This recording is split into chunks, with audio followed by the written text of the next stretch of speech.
Nurse, आज हम class 10th का हेल्थ केयर में यूनिट 5 जो है उसको डिस्कस करेंगे, structure functions and nutrition.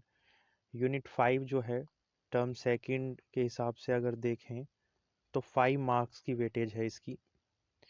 3 unit हमारी आ रही हैं, यूनिट 4 जो कि 10 मार्क्स का है, यूनिट 5 जो कि 5 मार्क्स की है, और यूनिट 6 वो भी 5 नंबर की ही वेटेज रखती है। तो आज हम यूनिट 5 को स्टार्ट करेंगे और देखते हैं इसका जो सेशन 1 है वो किस बारे में। ये identify the parts of human body, तो बेसिकली इसमें एनाटॉमी के बारे में है, ह्यूमन एनाटॉमी के बारे में पढ़ेंगे हम। एनाटॉमी क्या होती है? The science that deals with the structure of the body, body की structure and the relationship of various parts to each other, और उनका आपस में क्या रिलेशनशिप है, इसको हम कहते हैं anatomy. The knowledge of these structures in is very important, बहुत इंपॉर्टेंट है, in order to understand the function of the body, और बॉडी के फंक्शन को समझने के लिए हमें उसकी स्ट्रक्चर को समझना होगा और उनके आपस के रिलेशनशिप को भी समझना होगा। इसे दो पार्ट्स में इन्होंने डिवाइड किया है एनाटॉमी को। एक है ग्रोस या मैक्रोस्कोपिक और दूसरी है माइक्रोस्कोपिक एनाटॉमी। तो जो हमें नेकेड आइज से नज़र आते हैं, ये बता रहे हैं, उसे तो हम ग्रॉस या मैक्रोस्कोपिक एनाटॉमी कहते हैं, जो भी जो ऑर्गन्स हैं या बॉडी पार्ट्स हैं। और कुछ के लिए जैसे कि टिश्यूज़ हैं, सेल हैं, उनके लिए हमें माइक्रोस्कोप की ज़रूरत होती है, तो उनको हम कहेंगे माइक्रोस्कोपिक एनाटॉमी के अंदर उनको स्टडी किया जाता है। तो दो इसकी सब डिवीज़न है, ग्रॉस कह लीजिए या मैक्रोस्कोपिक एनाटॉमी कहिए, और दूसरी है microscopic. Physiology, the science that elucidates the normal function of the body and explain how the various organ system work together, कि किस तरीके से जो अलग अलग हमारे ऑर्गन्स हैं वो एक सिस्टम में एक साथ काम करते हैं एज अ सिंगल यूनिट, इसी को हम कहते हैं physiology. Human physiology is the science of the mechanical, physical, biochemical functions of normal human और ह्यूमन टिश्यूज और ऑर्गन्स, उसको हम कहते हैं human physiology. The subject anatomy includes, anatomy में क्या क्या है? हिस्टोलॉजी, टिश्यूज की स्टडी जब हम करते हैं तो उसको हिस्टोलॉजी बोला जाता है। सेल के बारे में है तो साइटोलॉजी, इसी तरीके से मसल है, बोन्स हैं, जॉइंट्स हैं, ये सब एनाटॉमी के अंदर ही इंक्लूड होते हैं। एनाटॉमिकल टर्मिनोलॉजी, अब बस ये टर्मिनोलॉजी है, इसे ऐसे ही देख लेंगे। Anatomical terminology is often chosen to highlight the relative location of body structure and the human anatomy में दस भी डिस्क्राइब्ड, ये फॉलोइंग में इन्होंने दिया हुआ है। जैसे मीडियन लाइन है, तो मीडियन लाइन क्या है? The central plane which divide the body, दो इक्वल पार्ट्स में या दो हाफ में डिवाइड करता है, राइट एंड लेफ्ट। मीडियल है, नियरर, ये मीडियन जो लाइन है उसके नियर ही मानी जाती है। फिर लेटरल है, इंटीरियर, पोस्टीरियर, सुपीरियर, ये सब इनके सामने फिर दिया हुआ है, away from the median line. तो ये एनाटॉमिकल टर्मिनोलॉजी यहाँ पर इन्होंने दी हुई है। थोड़ा बड़ा सेशन है तो थोड़ा तेजी के साथ इसको देखेंगे, नहीं तो बहुत लंबा वीडियो हो जाएगा। Journal motions, the various parts of the body move with respect to each other and the plane of the body, and these movement can be described following में। flexion, a movement that decrease the angle between body parts, के बीच में जो angle को decrease करता है, ऐसे movement को हम फ्लेक्सियन कहते हैं। एक्सटेंशन, अगर डिक्रीज ना कर कर इंक्रीज करता है। इसी तरीके से फिर एबडक्शन है, इंटरनल रोटेशन है, external elevation depression refers to the movement in an inferior direction, या सुपीरियर डायरेक्शन में होता है तो उसको एलिवेशन कहा जाता है। अब बॉडी की कंपोजिशन को देखते हैं। Composition of body, the human body is organized into various levels, begin at the very small and basic and come together to form the complete body. तो बेसिकली हमारी जो कंपोजिशन है वो इन्होंने बताई एक लैडर की तरह है, गोइंग फ्रॉम द बेसिक से और बहुत कॉम्प्लेक्स की तरफ हम जाते हैं। तो सबसे बेसिक अगर पार्ट देखें तो एटम्स है, the body is compromised of atoms. लेकिन जो बेसिक यूनिट है उसको सेल कहा जाता है। तो सेल हमारा सबसे बेसिक हो गया, और फिर आगे जाके कैसे ये टिश्यू बनते हैं, फिर ऑर्गन बनते हैं, फिर ऑर्गन से पूरा ऑर्गन सिस्टम बनता है, ये सब हम इसमें देखेंगे। सेल के बारे में वैसे आप पहले ही बहुत कुछ पढ़ चुके हैं, अपनी बायोलॉजी में पूरा चैप्टर है, फिर भी देख लेते हैं, वही चीज़ रिपीट है इसमें। The basic unit of body structure is the cell. Cell क्या है? बेसिक यूनिट है हमारी बॉडी स्ट्रक्चर की। It is like one brick of a wall. तो पूरी वॉल में से जो एक ब्रीक टाइप है उसको हम सेल कहेंगे। फिर इनसे बनते हैं ऑल सेल नीड। सभी सेल को फूड की, वाटर की, ऑक्सीजन की ज़रूरत होती है टू लिव एंड फंक्शन, जिंदा रहने के लिए और काम करने के लिए, फंक्शन करने के लिए। अब इसके अलग अलग पार्ट्स होते हैं, इसमें सेल मेम्ब्रेन होता है, ठीक है, ये यहाँ दिया हुआ है। सेल मेम्ब्रेन होती है, न्यूक्लियस होता है, साइटोप्लाज्म जो है, ऑर्गेनेल्स, और ये सब अभी नीचे स्ट्रक्चर भी देख लेंगे। बायोलॉजी में भी आपने सेल के बारे में प्लांट सेल, एनिमल सेल सब पढ़ा होगा। फंक्शंस क्या क्या हैं? Respiration, all cell require oxygen to metabolize food को जो है मेटाबोलाइज करने के लिए उनको रेस्पिरेशन की, ऑक्सीजन की ज़रूरत होती है। Ingestion and assimilation, cells are able to select chemicals from surrounding. तो ये फंक्शंस जो हैं सेल के वो दिए हुए हैं। वेस्ट मटेरियल या वेस्ट प्रोडक्ट को एलिमिनेट करना एक्सक्रीशन में आता है। फिर रिप्रोडक्शन है, मेटाबॉलिज्म है। सेल्स के बाद नेक्स्ट आता है टिश्यूज। टिश्यूज क्या हैं? Tissues are groups of similar cells that perform a common function. एक तरह की सेल्स के एक ग्रुप है जो एक कॉमन फंक्शन परफॉर्म करते हैं, उनको हम टिश्यू कहते हैं। टिश्यू आर फोर कैटेगरीज, ठीक है, they are four categories of tissues in human body में। अगर देखें तो सबसे पहले आता है एपिथेलियल, उसके बाद कनेक्टिव, नर्वस और मसल। इन चारों को ही हम नीचे डिटेल में देखेंगे। उससे पहले सेल का इन्होंने पिक्चर दिया हुआ है, डायग्राम दिया हुआ है। तो इसमें देखिए आप, ये एक टिपिकल ह्यूमन सेल है जिसमें न्यूक्लियर मेम्ब्रेन बिल्कुल बीचों में यहाँ पर है, फिर न्यूक्लियस है, गोल्गी एपरेटस है, सेल मेम्ब्रेन ये इस तरीके से जो है, फिर बीच में ये साइटोप्लाज्म है, gel like fluid inside the cell, ये जो आपको फ्लूइड नज़र आ रहा है। न्यूक्लियस ये रहा यहाँ पर बिल्कुल बीच में। लाइसोसोम और mitochondria, when respiration take place the energy is produce. तो mitochondria power house of cell भी से बोला जाता है, ठीक है। तो यहीं पर एनर्जी या पावर जनरेट होती है रेस्पिरेशन से। तो ये इसका पूरा पिक्चर है, आप देख सकते हैं यहाँ पर। हम टिश्यू के बारे में देख रहे थे, चार तरह के टिश्यूज हमने अभी पढ़े, उन्हीं को ही बताया गया है इसमें। फिर टाइप्स, एपिथेलियल, फंक्शन क्या है? प्रोटेक्शन करना, और एग्जांपल है स्किन में जो हमारे टिश्यूज होते हैं। कनेक्टिव, सपोर्ट इसका फंक्शन है, और बोन्स इसका एग्जांपल है। मस्कुलर, मूवमेंट फंक्शन होता है, मूवमेंट कराना इसका। और स्केलेटल और नर्वस लास्ट में फोर्थ नंबर पर, कम्युनिकेशन। और देन एग्जांपल में अगर देखें तो ब्रेन इसमें आता है। वन बाय वन अब इन्हें डिटेल में देख लेते हैं। Epithelial tissue, this tissue covers the body surfaces and lines its cavities. Some specialized to form glands. Functions क्या क्या हैं एपिथेलियल टिश्यू के? Protection, absorption, secretion, excretion, waste products को एलिमिनेट करना, and surface transport, reception of sensory information, जैसे touch है, heat है, cold है, पेन है, ये सब इसका रिसेप्शन करना। अ ग्लैंड, ग्लैंड क्या है? ग्लैंड इज वन और मोर एपिथेलियल सेल ही होती है, स्पेशलाइज टू प्रोड्यूस और डिस्चार्ज सब्सटेंसेस। दो तरह की यहाँ बताई हैं, देखो, एक तो एंडोक्राइन ग्लैंड्स हैं, एक्सोक्राइन ग्लैंड है, थोड़ा बायोलॉजिकल टाइप का है ये यूनिट पूरा। तो इन दोनों के बारे में, जैसे endocrine gland have no ducts, no tubes, और वो डायरेक्टली हार्मोन्स को सीक्रेट करती हैं हमारे ब्लड स्ट्रीम में, जो एंडोक्राइन ग्लैंड्स होती हैं। जैसे इसका एग्जांपल है पिट्यूटरी ग्लैंड। तो पिट्यूटरी जो ग्लैंड है वो एंडोक्राइन ग्लैंड का एक एग्जांपल है। Exocrine gland release there secretion through ducts, वो डायरेक्ट नहीं करती हैं ब्लड स्ट्रीम में, ठीक है। फॉर एग्जांपल जैसे सलाइवरी या स्वेट, पसीना वगैरह या राल जो होती है।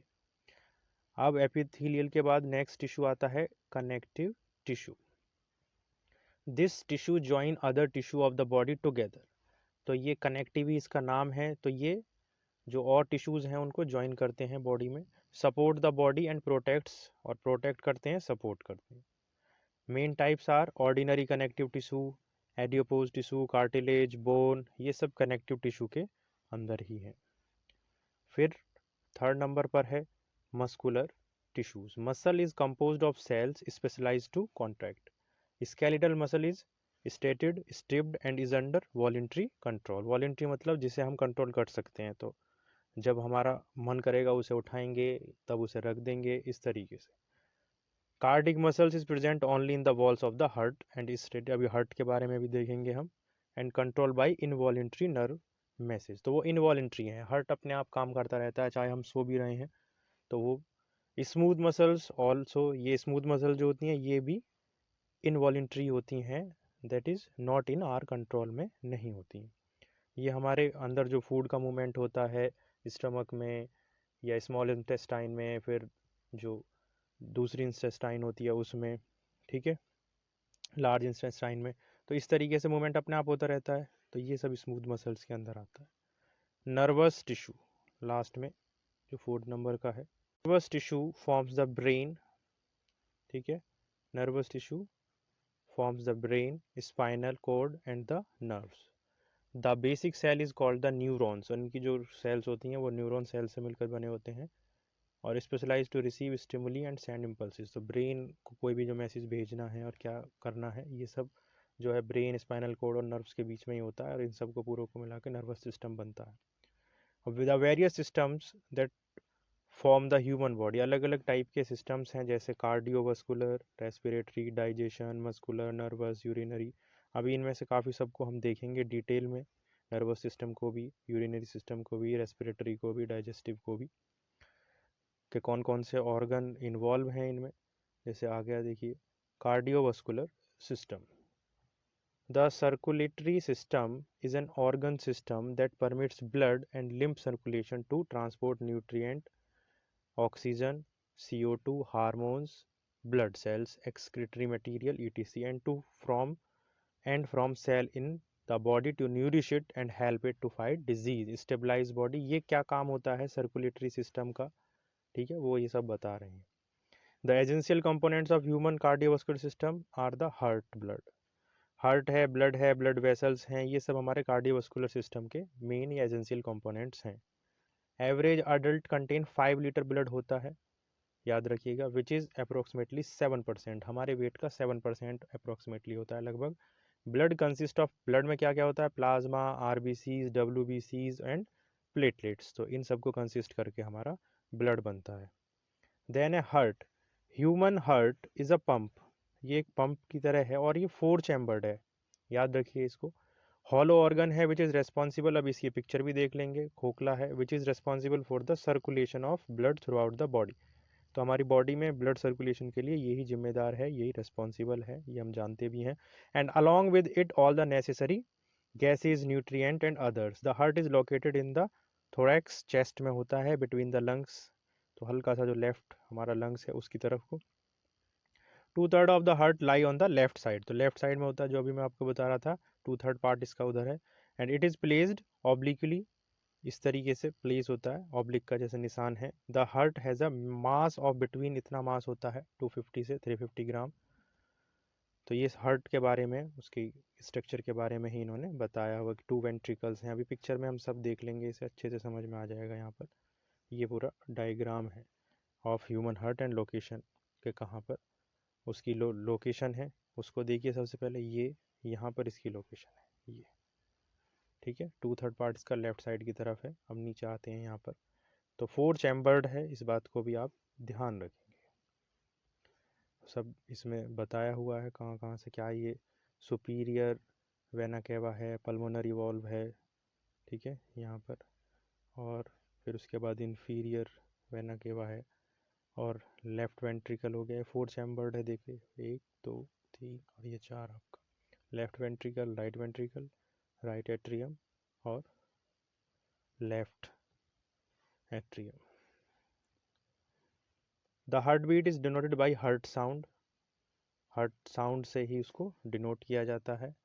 The activity of the heart is visualised electrically, ECG से हम इसकी एक्टिविटी को या हार्ट बीट को देख सकते हैं।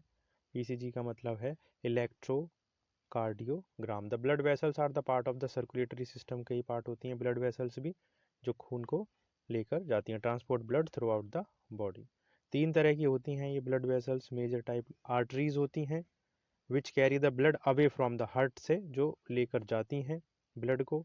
देन फिर वेन्स होती हैं which carry blood from the capillaries back towards the heart की तरफ लाती हैं फिर ये कैपिलरीज के थ्रू। और थर्ड है आपकी कैपिलरीज, थिनेस्ट होती हैं एंड लोकेटेड बिटवीन आर्टरीज और वेन के बीच में ये लोकेट होती हैं which enable the actual exchange of water chemical between the blood and the tissue. तो ये हो गया हमारा कार्डियोवास्कुलर सिस्टम। अब आता है next respiratory system. The respiratory system is a system consisting of specific organs. इसमें स्पेसिफिक ऑर्गन्स हैं। Structure used for the process is an organism. The respiratory system is involve in take off, सांस लेना, intake and exchange of oxygen and CO2 between the organism and the environment. तो ये part पूरा ये हमारे respiratory system में देखिए कौन कौन से हैं। नेसल कैविटी है, हमारे लंग्स सबसे मेन पार्ट प्ले करते हैं रेस्पिरेटरी सिस्टम में। ये विंड पाइप यहाँ पर अलग अलग ये बताया गया है। लेरिंग्स, फेरिंग्स, ट्रेचिया जो होती है आपकी, ब्रोंकाई, एलोवियल, और नीचे होता है डायफ्राम यहाँ पर इस तरीके से। The passage of air into the lung supply the body with oxygen is known as inhalation. और जब हम सांस लेते हैं, the passage of air out, जब निकलती है CO2 उसको हम कहते हैं exhalation. This process is collectively called, और कलेक्टिवली दोनों को मिलाकर इस प्रोसेस को क्या कहा जाता है, सांस लेना या ब्रीथिंग कहा जाता है उसको। नेक्स्ट है डाइजेस्टिव सिस्टम, जो खाना पचता है हमारा, जो भी फूड हम लेते हैं, ठीक है। The human gastro intestinal tract, GI जिसको बोला गया है, tract divide into upper and lower gastrointestinal tracts. It includes all the structures from mouth to the anus. The digestive system is a broader term that include other structures. तो इसमें ज़्यादातर जो role है वो स्मॉल इंटेस्टाइन और large intestine का है। ये पूरा पिक्चर यहाँ पर दिखाया गया है, जो डाइजेस्टिव सिस्टम में कौन कौन से जो ऑर्गन्स हैं वो इन्वॉल्व रहते हैं। तो आप देख रहे हैं ये हमारी ओरल कैविटी हो गया, जो माउथ से ही स्टार्ट हो जाती हैं, सलाइवा वगैरह भी यहाँ पे।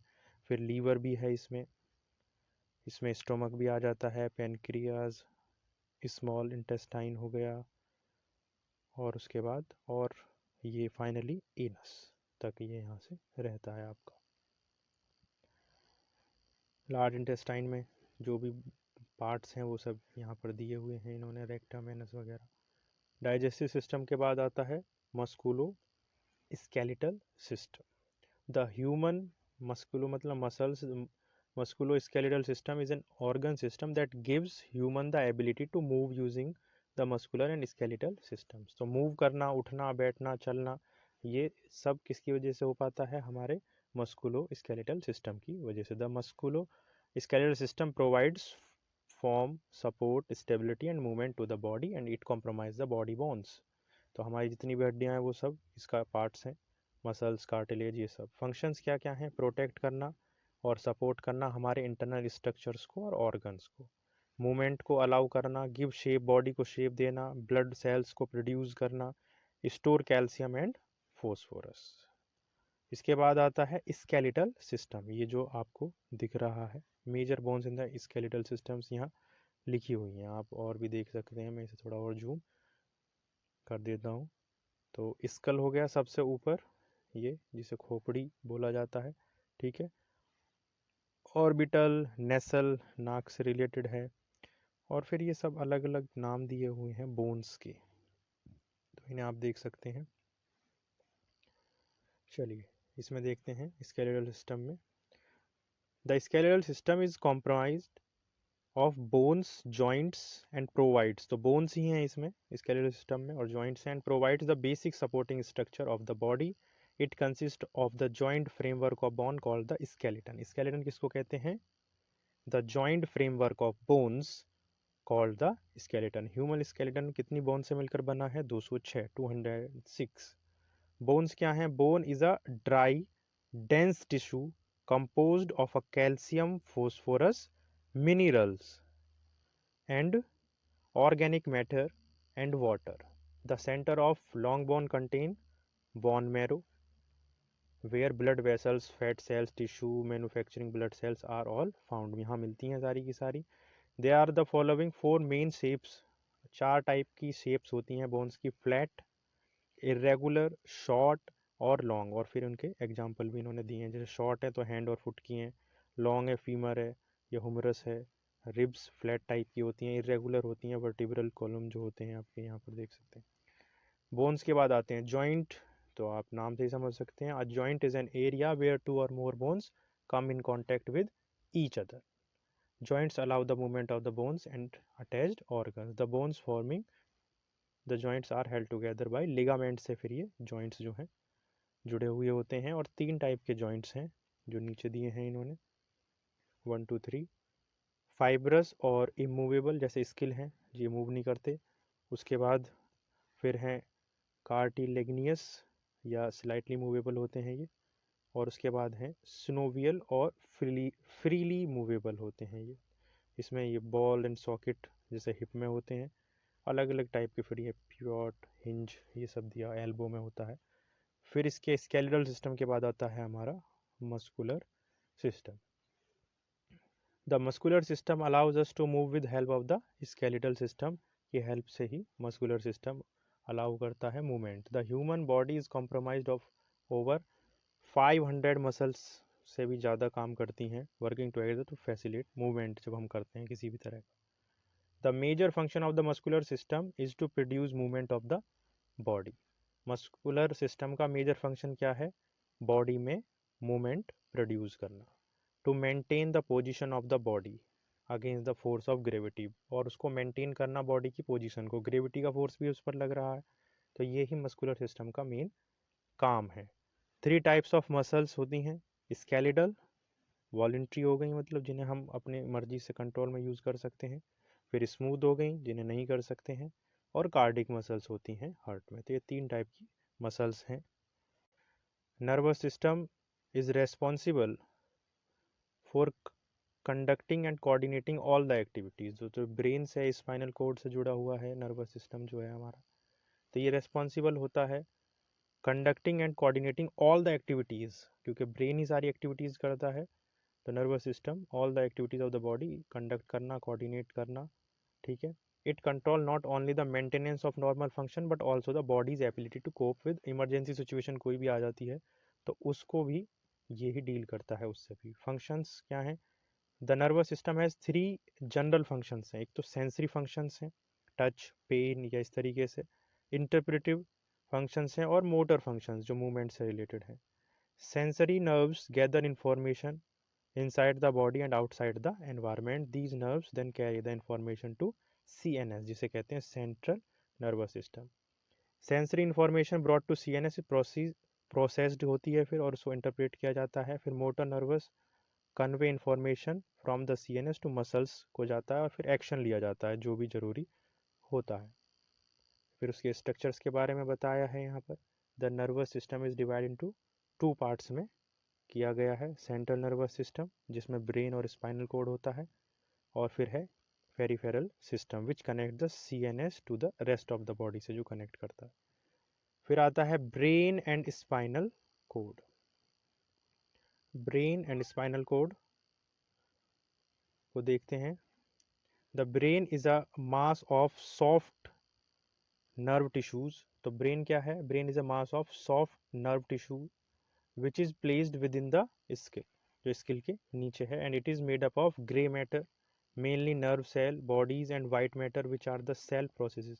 The gray matter is found at the periphery of the brain and the in the center of the spinal cord. White matter is found deep within the brain and the periphery of the spinal cord and as the peripheral nerves.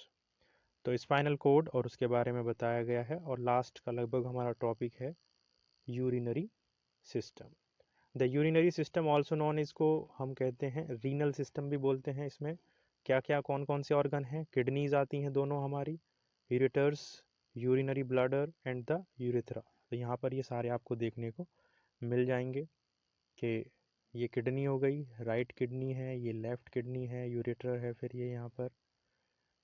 The purpose of the renal system का purpose क्या है? Remove waste from the body, regulate blood volume and pressure, regulate blood pH, ठीक है, and control level of electrolytes and metabolites. The kidney have extensive blood supply which enter the kidney through the renal artery and leave the kidney through the renal vein. After अब पूरा process इन्होंने बताया किस तरीके से वो होता है। मेल फीमेल में जो यूरिनरी सिस्टम होता है लगभग सिमिलर सा ही होता है, differing only in the length of the urethra की लेंथ ही अलग अलग होती है। Each kidney consist of million of functional units called nephrons उनको बोला जाता है। फंक्शंस क्या क्या हैं जो अभी देख ही चुके हैं हम, रिमूव करना वेस्ट प्रोडक्ट को, इलेक्ट्रोलाइट जैसे सोडियम पोटेशियम कैल्शियम है इनका जो लेवल है उसको रेगुलेट करना, regulation of acid base homeostasis और controlling blood volume, maintaining the blood pressure. अब कुछ पार्ट्स हैं उसके नाम बताए हैं इन्होंने, जैसे यूरेटर क्या होते हैं, these are two hollow tubes हैं, अभी ऊपर पिक्चर में हमने देखी हैं, that run from the kidney से ब्लडर की तरफ जाती हैं। उसके बाद यूरिनरी ब्लेडर के बारे में बताया हुआ है, the urinary bladder is hollow sac type में होता है, situated toward the front of the lower part of the abdomen के नीचे। The function of the bladder is to store urine को स्टोर इसमें करते हैं यूरिनरी ब्लेडर को, और फिर उसके बाद ट्यूब से नीचे जाता है। Urethra, urine is transported from the bladder through the urethra से यहाँ पर पहुँचता है। In the female the urethra is about 10 centimetre होती है फीमेल में देखा जाए, मेल में ये डबल होती है लगभग 20 centimetre long and also convey semen. Nephron जो अभी हम देख रहे थे, nephron is the function unit of the kidney की फंक्शन यूनिट है नेफ्रॉन, इसको इंपॉर्टेंट है याद रखिएगा। Blood enters the nephron under pressure and passes through the structure of the nephron for filtration, होकर इसमें से गुजरता है। Kidney produce 1 to 1.5 litre of urine per day, 1 से 1.5 लीटर यूरिन प्रोड्यूस करती है अगर हम एक हेल्दी ह्यूमन बीइंग की बात करें तो। Many factors affect the production of urine को, काफ़ी सारे जो फैक्टर्स हैं वो, एज, इलनेस, ठीक है, फ्लूड, ये सब अफेक्ट करते हैं। Integumentary system is the skin, it is the outermost covering of the body होती है हमारी ये। इसका फंक्शन क्या है, protection, temperature regulation, sensory input touch वगैरह का, विटामिन डी बनाना, excretion of water and waste product, sweating जो होती है। तो ये हमारी स्ट्रक्चर ऑफ द स्किन है, ऊपर जैसी हमें दिखती है वो तो ये है, अंदर इसमें क्या क्या सारी चीज़ें होती हैं वो इसमें दिया हुआ है। मैं इसे थोड़ा सा और जूम कर देता हूँ जो आप थोड़ा देख पाएँ अच्छे से। ये देखिए कहाँ हेयर रूट हैं और क्या क्या सारी चीज़ें हैं, सब इसमें दिया हुआ है। चलिए तो अब लास्ट टॉपिक पर ही है बस, ये बॉडी टेम्परेचर, और यहीं से ये फिर एंड हो जाएगा। Body temperature, the body temperature is the balance between the amount of heat produce and the amount of heat loss by the body, कितनी प्रोड्यूस हुई कितनी लॉस हो गई, इसी को ही, इस बैलेंस को ही बॉडी टेम्परेचर कहा जाता है। The body temperature remains fairly stable ही होता है वैसे तो। Factor affecting body temperature, age, weather, exercise, emotion, इनसे ये वेरी कर सकता है, कम ज़्यादा हो सकता है। फ़ारेनहाइट में भी नापते हैं, सेल्सियस में भी नापते हैं, ये सब नीचे दिया हुआ है। नॉर्मल टेम्परेचर जो रेंज है वो कितनी है, 97 से अगर अप्रोक्सीमेटली 99 तक फ़ारेनहाइट में होती है। चलिए उसके बाद सेंसरी ऑर्गन्स हैं, सेंस जिससे हम टच करते हैं, जैसे टंग हो गई हमारी, जीभ जो है, स्वाद हैं अलग अलग, sweet, salty, bitter, sour. Receptor of taste lie in the tongue, इसमें ही टेस्ट रिसेप्टर्स होते हैं हमारी टंग में ही। These taste pores, taste buds भी होती हैं, are found on papillae on the tongue and when they are stimulated chemical, तो वहाँ से पता लगता है। फिर नोज़ है, रिसेप्टर ऑफ स्मेल यहाँ से आती है। नसल कैविटी अब दिया हुआ है, ये देखिए नोज़ के बारे में, नोज़ एंड नसल कैविटीज़ इसमें दिया है। ये एक्सटर्नल वाला हो गया पार्ट हमारा यहाँ से, और फिर होता हुआ पूरा अंदर तक रहता है। हियरिंग एंड बैलेंस, तो ईयर आ गया इसमें, सुनने का। The year is divided into 3 main parts होते हैं इसके, एक्सटर्नल ईयर, मिडिल और inner. The outer and middle ear involve hearing only, inner function in the both balance and hearing. तो ये पार्ट्स ऑफ 3 टाइप के हो गए, ठीक है, एक्सटर्नल हो गया और एक इनर हो गया और मिडिल पार्ट हो गया यहाँ पर, ये तीनों ही इन्होंने दिए हैं, मिडिल ईयर, इनर ईयर और एक्सटर्नल। तो पार्ट्स ऑफ ईयर ये हैं। फिर आई आती है लास्ट में। The eye is a hollow sphere,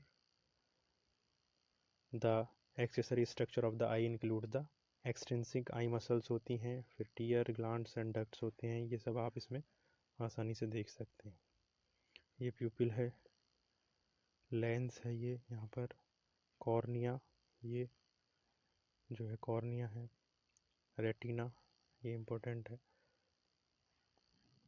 तो यहीं तक ही था ये चैप्टर।